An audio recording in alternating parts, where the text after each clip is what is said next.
Gabrielle Vance walked beside them, pointing out the intricate details that only an eye trained in history could see.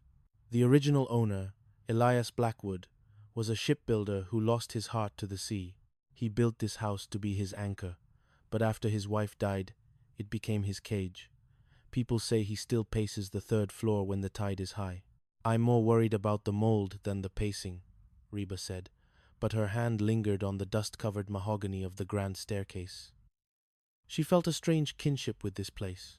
Like Blackwood, she had spent her life trying to be an anchor for others, only to find herself standing in a house full of empty rooms. The work began in earnest. For weeks, the Heart and Soul team practically lived within the Gothic walls. Van became an expert on industrial-grade mildew removal, while Brock took it upon himself to restore the exterior woodwork, creating birdhouses that were exact replicas of the mansion's towers to fund the materials.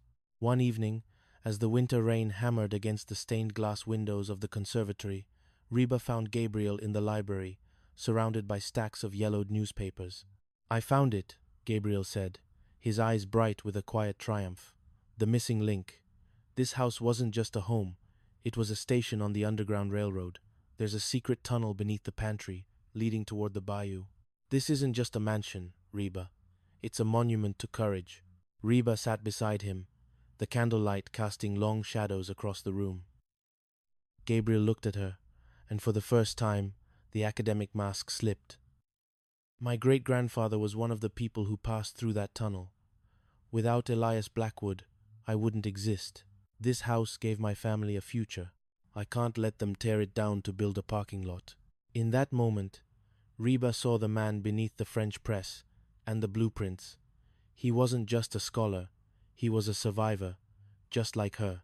He carried the weight of his ancestors' survival in his bones, and he fought for the things that others were quick to forget. Chapter 13. The Archives and the Rain. As the legal deadline for Blackwood's demolition approached, Reba and Gabriel spent more time in the city archives than they did at the mansion. It was a world of microfiche and dust, a quiet sanctuary where they could hide from the aggressive tactics of the developers who wanted the Blackwood land. "You have a very specific way of looking at a contract, Reba," Gabriel remarked one rainy afternoon as they pored over a 19th-century land deed. "It's like you're looking for the loophole and the soul at the same time."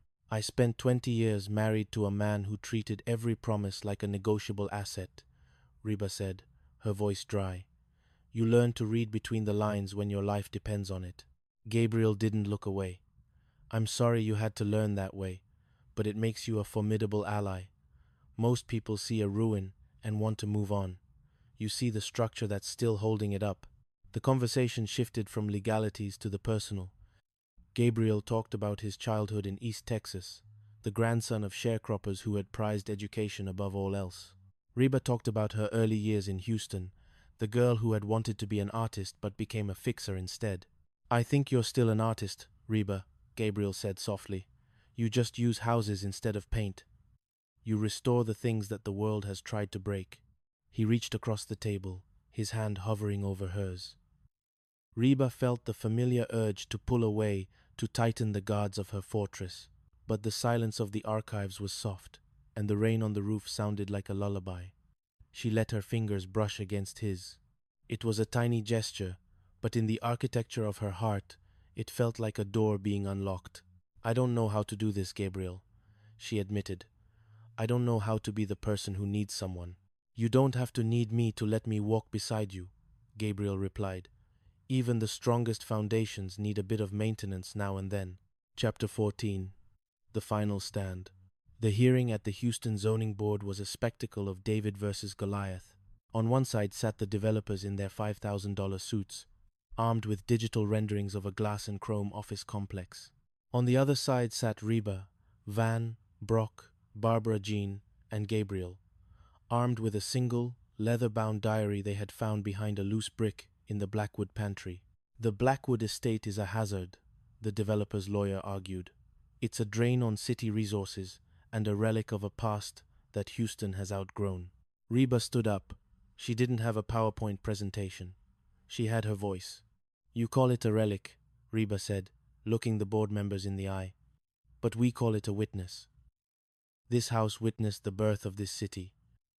It witnessed the courage of people who were looking for freedom.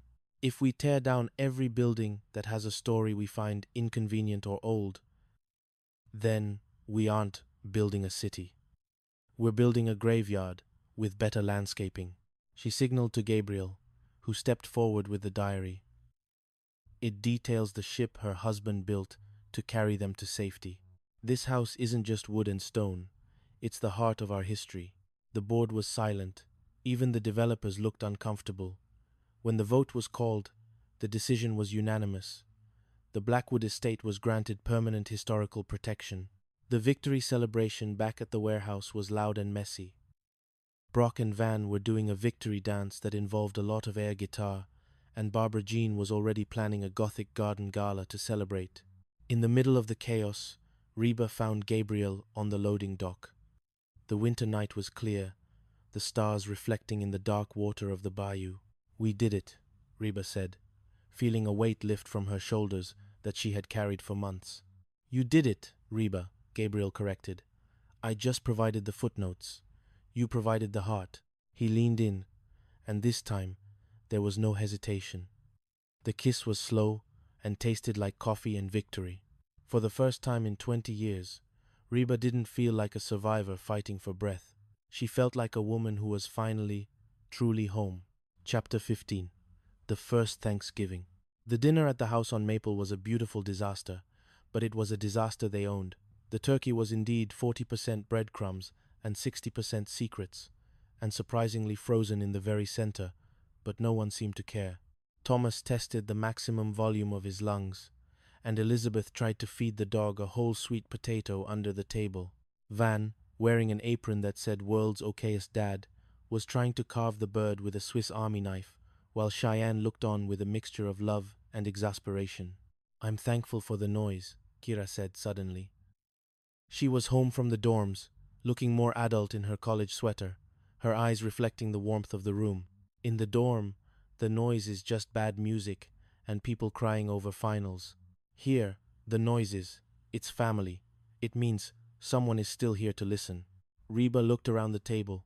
She saw Brock and Barbara Jean arguing over the spiritual significance of cranberry sauce. She saw Van and Cheyenne sharing a quiet look over their son's head. And she saw Gabriel, sitting beside her, his hand resting on the back of her chair. "I'm thankful for the survivor in all of us," Reba said, raising her glass of iced tea. "Because we made it through the storm. We're still here. We're still a little bit broken, but we're still talking to each other. And honestly, in this city, that's a miracle." Chapter 16. The Architect's Secret.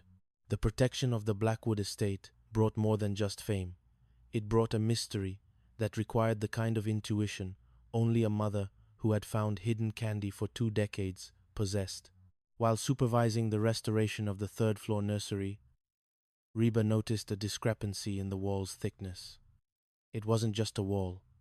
It was a hollow space. "Gabriel, look at this," she said, tapping the lath and plaster. They broke through the wall to find a small, hidden room.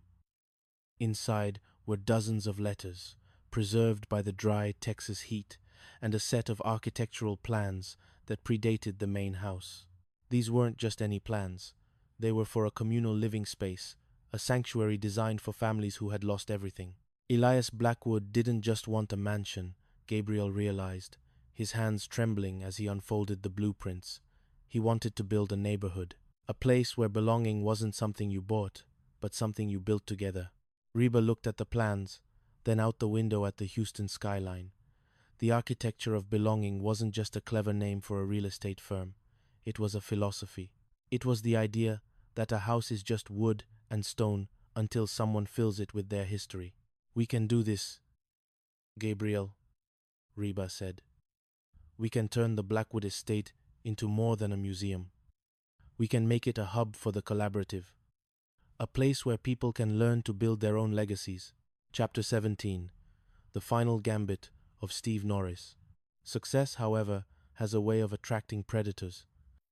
Steve Norris, seeing his influence wane as heart and soul became the darlings of the Houston preservation world, decided on a final, desperate move. He filed a massive lawsuit claiming that Reba and Van had used proprietary client data from Norris Realty to secure the Gable and Blackwood contracts. It was a blatant lie, but it was expensive to fight. "He wants to bleed us dry," Van said, looking at the legal summons in the warehouse office. "He thinks he's playing chess," Reba said, her eyes narrowing, "but he forgot one thing. I've been playing Survivor for 50 years, and I'm not the one who gets voted off the island." Reba reached out to Ann Peterson, Steve's ex-wife. Ann had more than just a house from Steve. She had the black box, a digital backup of Steve's personal server from their divorce.